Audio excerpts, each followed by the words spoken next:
morning.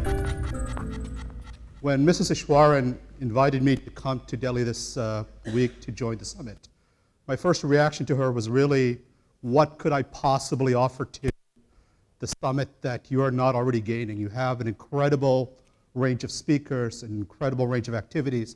What could possibly a university administrator offer to you that you have not going to already hear from somebody much more suited for you to hear from? But nevertheless, she said, please come. You've been working with Mr. Kemke and myself over the years, and I really wanted to make the effort to do it, and here I am. So what I want to do in the few minutes that I have with you is really to share with you, I think, two lessons that I can impart from my own experience. And just to give you some sense of my own background, I was born in Kerala. I left from India when I was about 6 years old. My parents migrated to the United States in the 1970s. And I have really, everything after the second grade, I'm a product of the American education system. But in many ways, I'm still a blend of both Asian and Western features. Throughout high school, as with most Asian parents, most Indian parents, you were encouraged, and not just more encouraged, but demanded to perform, do well, make sure you get into a good university, become a doctor, become a lawyer, become a financial analyst, become an engineer, do all the things that the trajectory that puts you on the career path. So I took my undergraduate degrees from Washington University in St. Louis. I think my parents had their first notion that I may not follow that trajectory when I said I want to do history instead of biology. In the end, I actually ended up doing both. But then the question became, well, do I want to follow a trajectory of becoming a doctor, or do I want to follow becoming a historian? In the end, I opted to really follow a track that put me on a much more academic life. And that brought me to Yale. And I came to Yale to do a PhD in history. And the outcome of that is that I realized that as much as I liked being at Yale, as much as I liked the academic, the research, what I liked more is the entrepreneurial side of the academic world. There's so much research going on, there's so much activities going on, but the reality is most people don't have a sense of what happens in universities. And so I saw that as what I wanted to focus my time on. And so I was fortunate that immediately after after finishing my studies, I was offered a position with the Yale president overseeing and working on the international activities of the university. And as I've told my parents, this is really the only job I've ever had, which is I travel, I meet all kinds of interesting people, and along the way, I've had all kinds of experiences that in many ways make me much more rich than I probably could have had I followed the other path that I had once envisioned. So I want to really drill down and give you two pieces of advice. In some ways, I look at all of you and sort of see something of myself from 25 years ago. High achieving, really going to elite universities, going to elite schools. You probably have a lot of pressure on you to perform, to succeed, and you will. You already have the basic ingredients to do all of those things. So what can I offer to you and tell you from that experience? So the first is, and really it's just going to be two pieces of advice. The very first is when you are in a leadership position, when you are as talented and as motivated as you are, you will feel that you can do all of this for yourself.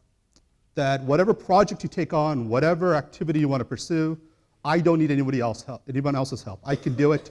I have everything to achieve that. And the reality is that's not how it's going to be.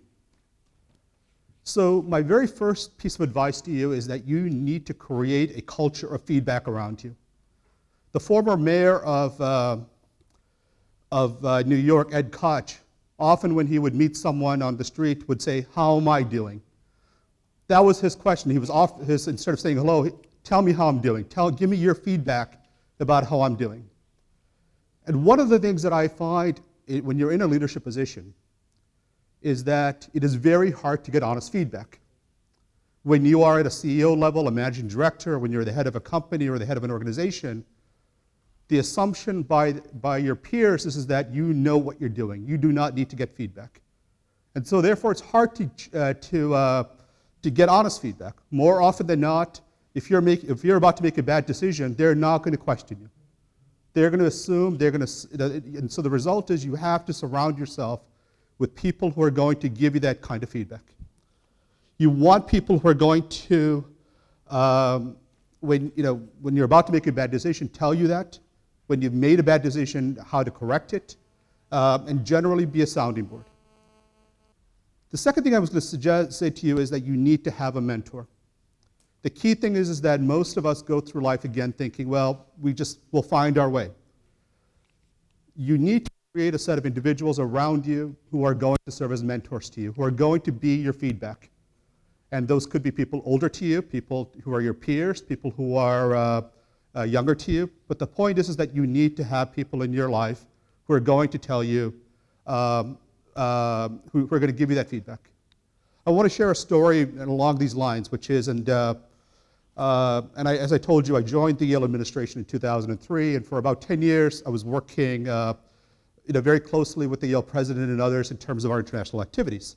So about a year ago, I was given a significant expansion in terms of my portfolio. And the vice president of Yale at the time, she was the one who hired me, and so she took me aside one day and said, look, George, you're incredibly talented, you're incredibly productive, but you need to understand this next phase of your career, the next phase of your job, will not necessarily be as enjoyable. And the reason is because you're used to working with very high-powered people. And you need to realize now you have 350 people who you'll be working with. Some of them are not going to be as energetic, some of them are not going to be as responsive as you're used to.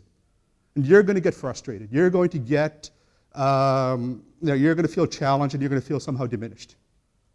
And that kind of feedback, however, was invaluable because no one else had ever told me that in 10 years. That I always had been in a bit of a bubble, that I had not had a chance to really experience what many others had already experienced.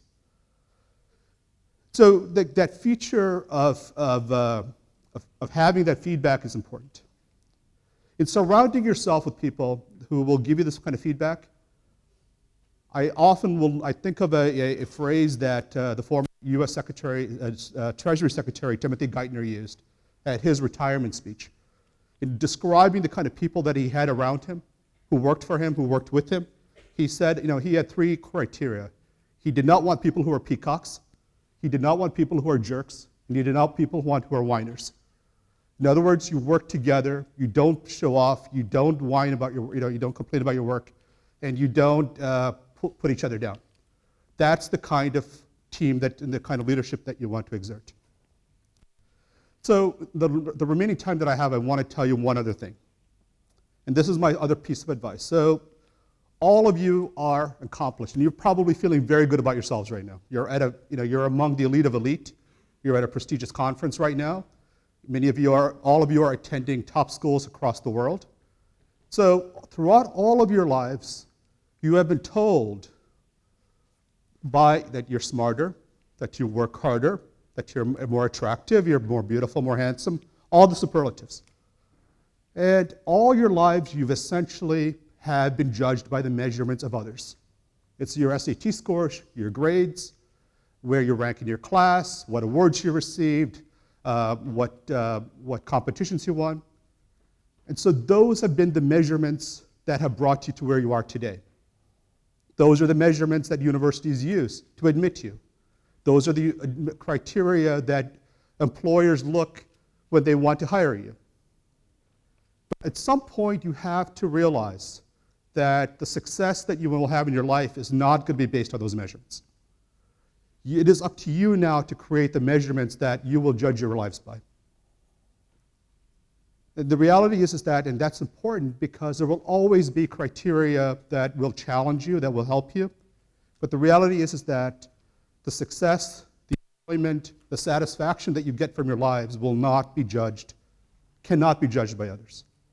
And so I think as I was listening to the talks yesterday, it all comes back to, I think part of what Mr. Kemka, what Mrs. Ishwaran, everyone is trying to do is give you that infrastructure to begin to judge your own lives by your own terms.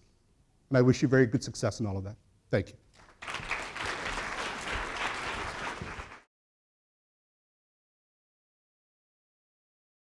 tGELF, leading the change.